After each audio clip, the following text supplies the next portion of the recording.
Olá, boa noite. Começa agora o Jornal da Justiça desta sexta-feira, 12 de junho. Os ministros do Supremo Tribunal Federal iniciaram hoje a análise de 120 processos no plenário virtual da Corte. Os votos devem ser apresentados até o próximo dia 19. E você vai ver ainda. Ministro Edson Fachin vota por manter ministro da Educação Abraham Weintraub em inquérito das fake news. OAB lança cartilha para esclarecer dúvidas de consumidores sobre cancelamento de viagens aéreas durante a pandemia. Tribunal Superior Eleitoral realiza série de videoconferências com especialistas para falar sobre eleições e Covid-19.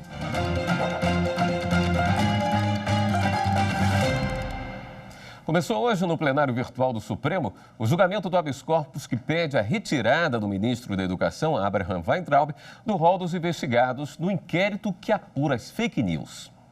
O relator ministro Edson Fachin entendeu que o habeas corpus não é um instrumento adequado para o caso.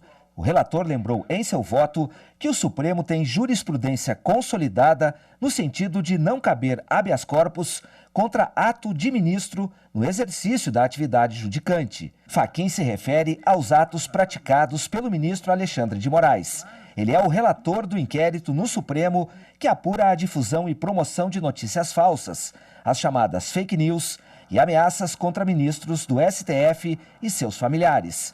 Por determinação de Moraes, no dia 27 de maio, a Polícia Federal cumpriu 29 mandados de busca e apreensão em escritórios e residências de empresários, blogueiros e políticos ligados ao presidente Jair Bolsonaro. No mesmo dia, o ministro da Justiça e Segurança Pública, André Mendonça, entrou com HC a favor do ministro da Educação, Abraham Weintraub, e todos que foram objeto dos mandados no inquérito das fake news.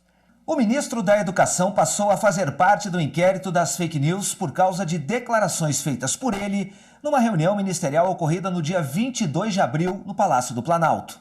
Na ocasião, Weintraub pediu a prisão dos ministros do STF e chamou os magistrados de vagabundos. O ministro Weintraub, que tem alegado restrição ao direito de expressão, publicou uma foto em uma de suas redes sociais com uma mordaça.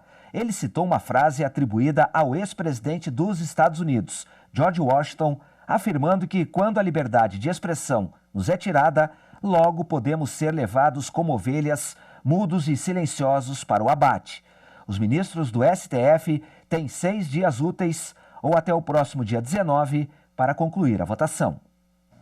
O plenário virtual do Supremo também começou a analisar uma ação da mesa diretora da Câmara dos Deputados que contesta a mudança no regimento da Corte em 2014. A ação questiona a transferência da análise de inquéritos e ações penais contra deputados federais, senadores e ministros de Estado para as turmas do Supremo. Um dos objetivos da mudança foi dar mais rapidez ao andamento dos processos. Ficaram mantidos para julgamento em plenário os casos que envolvam o presidente da República, o vice, os presidentes do Senado e da Câmara, além de ministros do STF e o Procurador-Geral da República. Para a mesa diretora da Câmara dos Deputados, a mudança no regimento é inconstitucional, porque teria criado uma distinção no julgamento de parlamentares. Na ação, justifica que todos os mandatos têm o mesmo valor representativo e merecem o mesmo tratamento. A Advocacia Geral da União sustentou que a Constituição não exige que a competência criminal do Supremo seja exercida no plenário, e dessa forma, a diferenciação trazida pela emenda regimental não seria indevida. Para a Procuradoria-Geral da República, a alteração no regimento segue de acordo com a competência do tribunal e que a diferença de tratamento aos presidentes das casas é adequada.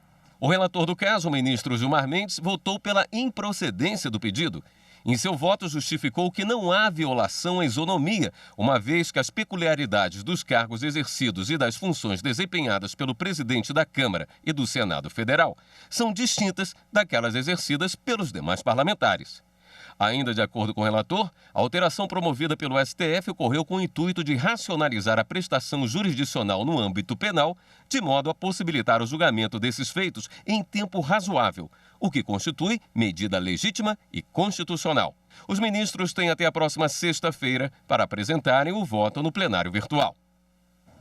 O Supremo Tribunal Federal prorrogou a suspensão de prazos de processos físicos até 1º de julho. A nova prorrogação foi determinada pelo presidente da Corte, ministro Dias Toffoli, para manter as medidas de distanciamento social durante a pandemia de Covid-19. Essa suspensão não afeta a análise de atos necessários à preservação de direitos e de natureza urgente, como pedidos de concessão de liberdade provisória. Atualmente, apenas 5% dos processos que tramitam no Supremo são físicos. Uma operação da Polícia Federal e da Receita Federal apura suspeitas de corrupção no interior de São Paulo e na capital paulista. Os detalhes com a repórter Carolina Chaves. Foram cumpridos 3 mandados de busca e apreensão e a prisão temporária de um servidor da Receita Federal. As ações foram no município de São Sebastião e na capital paulista. O auditor fiscal da Receita teria cobrado 23 milhões de reais de um empresário para não aplicar multa e encerrar a fiscalização tributária de um estabelecimento comercial. Estão sendo investigados os crimes de corrupção, associação e organização criminosa. E a seguir, Tribunal Superior Eleitoral decide consultar ministro Alexandre de Moraes sobre inclusão de provas do inquérito das fake news em ações contra a chapa Bolsonaro-Mourão. Voltamos já.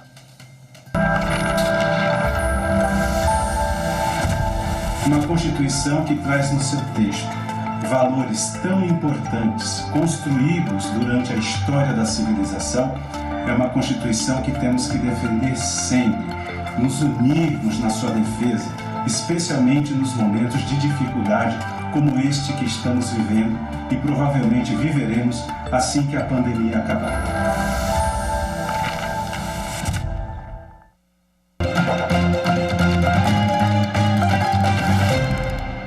O corregedor do Tribunal Superior Eleitoral, ministro Og Fernandes, pediu hoje ao ministro Alexandre de Moraes, relator do inquérito que apura fake news e ofensas a ministros do STF, que avalie o compartilhamento das informações relativas ao processo que possam ter a ver com as ações que tramitam no TSE. O tribunal investiga supostas irregularidades na contratação de serviços de disparo de mensagens em massa pelo aplicativo do WhatsApp durante a campanha eleitoral de 2018, para beneficiar a chapa do presidente Jair Bolsonaro. Um imóvel considerado bem de família foi penhorado depois que o proprietário de uma banca de jornais, condenado ao pagamento de dívidas trabalhistas, vendeu outros imóveis comerciais durante a ação. Para o Tribunal Superior do Trabalho, houve má-fé. De acordo com o processo, o comerciante pediu que fosse penhorado o apartamento da ex-mulher, ao invés de imóveis comerciais dele, que foram vendidos em seguida. No entanto, depois do leilão judicial, a ex-companheira pediu a nulidade da arrematação. Alegou que se tratava de bem de família e, portanto, impenhorável, conforme o artigo 1º da Lei 8.009 de 1990. O juízo de primeiro grau negou o pedido por considerar que, ao pedir a liberação dos outros bens, foi configurada a renúncia tácita da impenhorabilidade do bem de família. O Tribunal Regional do Trabalho da Primeira Região, no Rio de Janeiro, manteve a sentença, pois seria necessário o reexame de fatos e provas, incabível em ações rescisórias. O caso chegou ao Tribunal Superior do Trabalho e foi julgado pela Seção 2 de Dissídios Individuais. O relator, ministro Alexandre Agra Belmonte, ressaltou que a impenhorabilidade de bem de família só é admitida em situações excepcionais e que, nesse caso, compete ao judiciário combater a conduta de má-fé. Além da venda dos imóveis comerciais, o ministro observou que a ex-companheira chegou a levantar o saldo remanescente da arrematação do apartamento, o que para ele mostra um comportamento contraditório do que foi alegado no processo. O Superior Tribunal de Justiça decide que cabe à Justiça Federal analisar a ação trabalhista entre Consulado de Portugal e funcionário brasileiro. A ação foi ajuizada inicialmente na Justiça do Trabalho e o juiz julgou parcialmente procedente os pedidos do autor. Entretanto, o Tribunal Regional do Trabalho aceitou o recurso do Consulado de Portugal e declarou a sentença anterior nula por falta de competência da Justiça Trabalhista para julgar o caso, e os autos foram encaminhados para a Justiça Federal. Mas o juiz federal suscitou o conflito de competência, alegando que se a demanda teve origem em uma relação trabalhista, o julgamento cabe sim à Justiça do Trabalho, mesmo se tratando de entes de direito público externo como o consulado.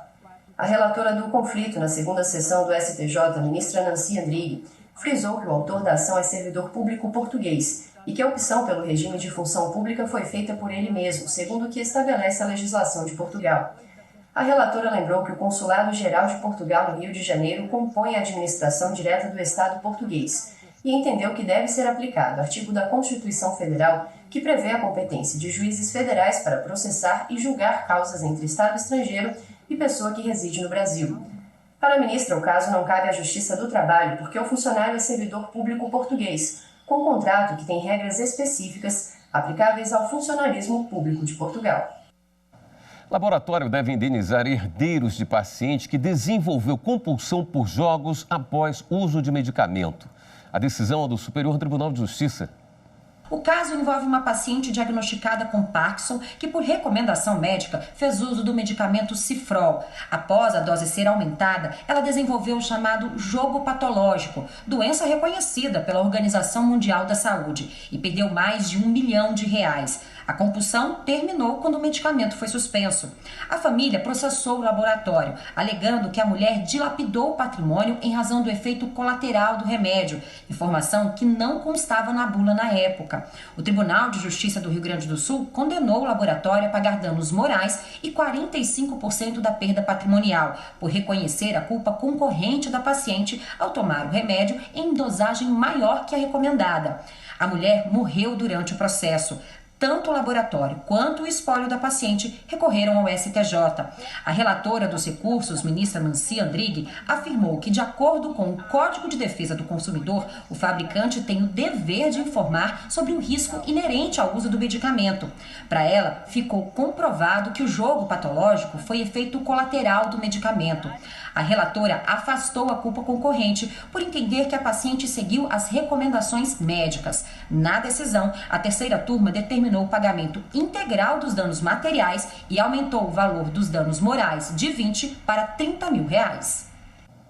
Campanha do Judiciário Gaúcho que combate a violência contra a mulher vem ganhando parceiros e conta com a ajuda de muitos colaboradores em todo o estado. É a Quarentena Sem Violência. As comarcas de Montenegro e Rio Grande aderiram à campanha Quarentena Sem Violência e estão distribuindo os cartazes com contatos para denúncia em estabelecimentos nos municípios.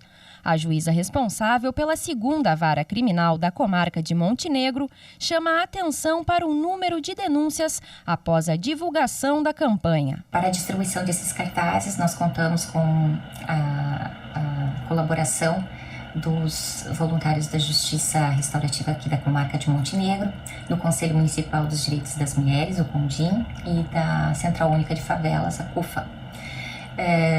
Então, essas pessoas fizeram essa distribuição nesses comércios, com a autorização desses proprietários, e felizmente, após essa fixação, se notou um aumento das notícias de violência doméstica. Em Rio Grande, diversas empresas e instituições autorizaram a colocação dos cartazes e se tornaram parceiros da campanha. A campanha Quarentena Sem Violência teve muita repercussão na cidade de Rio Grande, sendo colados cartazes em diversos locais, empresas de ônibus, lojas, inclusive na hidroviária, que liga a população de São José do Norte, através de balsa até a cidade de Rio Grande. Segundo a magistrada responsável pelo juizado da violência doméstica e familiar da comarca de Rio Grande, o número de denúncias no município diminuiu durante a pandemia em relação ao ano anterior. No ano de 2019, até 21 de maio, foram registradas 915 ocorrências,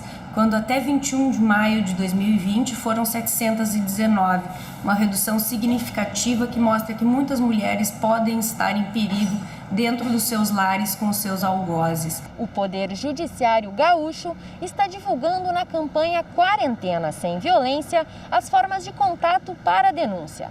A rede de atendimento à mulher vítima de violência funciona 24 horas por dia através do 180. A crise do coronavírus não afetou as medidas protetivas de urgência. Elas podem ser solicitadas pela vítima à polícia ou através do Ministério Público. No próximo bloco, Tribunal Superior do Trabalho promove conversa com especialistas sobre as eleições municipais e o novo coronavírus. Em instantes.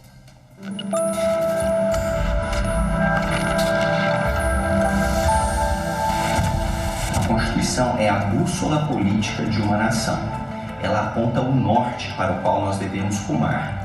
Apesar dela não apontar diretamente qual caminho nós temos que seguir, ela traz os princípios segundo os quais, se os obedecermos, teremos uma maior probabilidade de acertarmos o caminho para o nosso destino.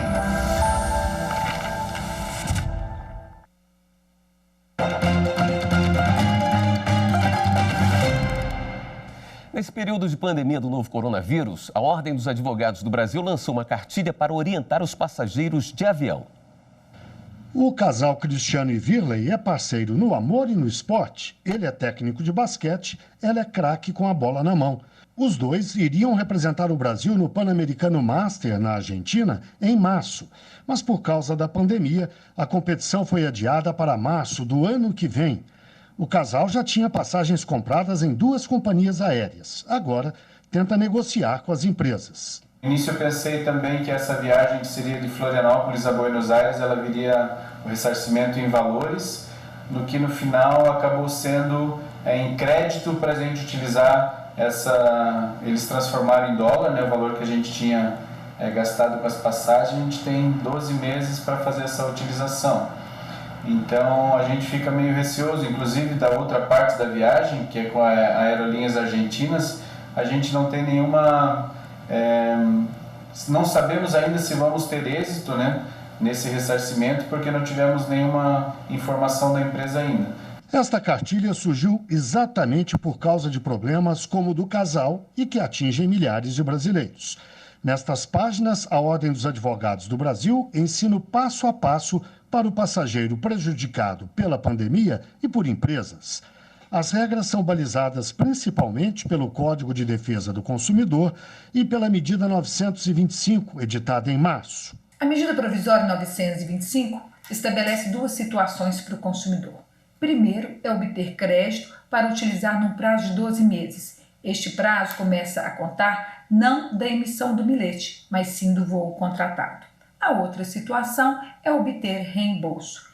Entretanto, será no prazo de 12 meses, sem correção monetária. A cartilha da OAB afirma também que a medida provisória 925 dá direito à assistência material em casos de atraso de voo, por exemplo, de cancelamento ou de interrupção de serviço. Isso inclui refeições, hospedagem e transporte. O passageiro que não deseja mais viajar deve comunicar à empresa com pelo menos 24 horas de antecedência por meio do serviço de autoatendimento eletrônico ou telefônico. E não deve se esquecer de guardar o número de protocolo. A empresa também tem 24 horas para avisar o consumidor de qualquer mudança. O consumidor que tiver comprado as passagens com cartão de crédito deve pedir à empresa aérea o cancelamento das parcelas a vencer. Caso não consiga um acordo extrajudicial, terá que recorrer à justiça. Se a passagem foi adquirida por meio de milhas e o voo foi cancelado, a empresa terá que prorrogar o vencimento desse programa de vantagem. Temos essa insegurança com questão às datas, mas esperamos poder fazer essa viagem ou, caso contrário, mediante o prazo que temos de 1 ano, fazer uma viagem em família. A OAB afirma que não estimula a judicialização dos conflitos e sugere que o caminho do consumidor comece pela negociação. No primeiro momento, o consumidor deve entrar em contato com a empresa aérea e formalizar o seu desejo, seja para remarcar ou para obter o reembolso. Depois, ele pode buscar a plataforma vinculada ao Senacom, consumidor.gov.br. Caso ele não consiga um acordo extrajudicial com a empresa aérea por seus meios de comunicação ou pela plataforma consumidor.gov, assim, aí é uma outra opção ele tentar propor uma ação judicial. Ainda sobre o novo coronavírus, o Tribunal Superior Eleitoral tem realizado uma série de encontros virtuais com especialistas. O objetivo é ouvir sugestões para as eleições municipais e saber como lidar com este momento de isolamento social. A vida mudou. Em poucos meses, o mundo virou de cabeça para baixo. O pão quentinho de toda manhã esfriou nas esquinas fechadas. O passeio com o cachorro ficou para depois. O distanciamento social nos impôs condições e mudanças no comportamento. Mesmo que em números não ideais, nos vimos longe e em uma rotina cada vez mais virtual. Na Justiça Eleitoral, está tudo diferente também. As sessões plenárias estão sendo assim. O trabalho dos servidores e colaboradores, quando possível, tem sido remoto para evitar o contágio. E aí você lembra, esse ano tem eleição. Como serão as eleições municipais deste ano? Quais são as mudanças que irão acontecer por causa da pandemia? O doutor Átila Iamarino, biólogo, veio conversar com a gente sobre isso. Obrigada pela sua presença aqui, doutor Átila. Acho que tanto para as eleições quanto para todas as medidas da nossa vida, vale muito mais pensar em como readequar e fazer isso funcionar dada a nova realidade, do que pensar que o problema vai embora e contar com a sorte mais para frente. É um bom momento da gente reforçar esse pensamento de que a nossa ação tem consequência. E tem sido assim, conversa atrás de conversa. Para quê? Achar a melhor saída para o momento.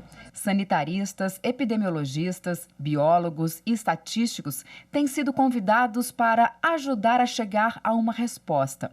Enquanto os especialistas buscam de um lado, é preciso preservar a saúde mental de quem está em casa há mais de 3 meses. O doutor Drauzio Varela participou de uma conversa virtual e sugeriu exercícios físicos e criatividade. Tente encontrar atividades que você pode ter que não tem nada a ver com o seu trabalho. Por exemplo, escrever. Muita gente gosta de escrever. E escreve.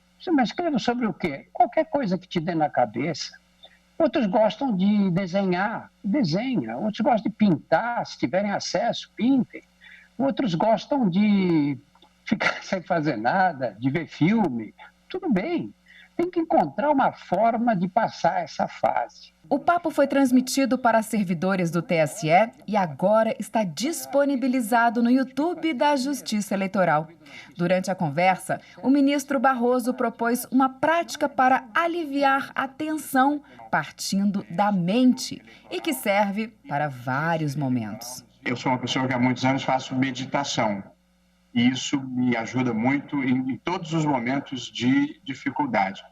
E, portanto, eu certamente recomendaria às pessoas que considerassem também essa alternativa, de sentar com tranquilidade, tirar 10, 15 minutos e pensar um pouco sobre a vida, sobre seus valores, sobre seus prazeres, sobre suas obrigações e se organizar mentalmente. Isso dá uma tranquilidade para você atravessar o dia e enfrentar as dificuldades. E vai ser preciso meditar muito sobre o que está por vir. O presidente do TSE vai continuar com essa troca de experiências com especialistas. Ele quer incluir os presidentes da Câmara, Rodrigo Maia, e do Senado, Davi Alcolumbre, nas conversas. Nesse momento de distanciamento, é uma forma de aproximar, pelo menos, as ideias. O ministro do Supremo Tribunal Federal, Luiz Fux, concedeu parcialmente um pedido de liminar apresentado pelo PDT, que questiona pontos da legislação que define as atribuições das Forças Armadas. Na decisão, o ministro Fux afirmou que a missão institucional das Forças Armadas não acomoda o exercício de poder moderador entre os poderes executivo, legislativo e judiciário, e que a chefia das Forças Armadas tem poder limitado. Ainda, segundo o ministro, a prerrogativa do presidente da República de autorizar o emprego das Forças Armadas não pode ser exercida contra os outros poderes constitucionais. Esta edição do Jornal da Justiça fica por aqui.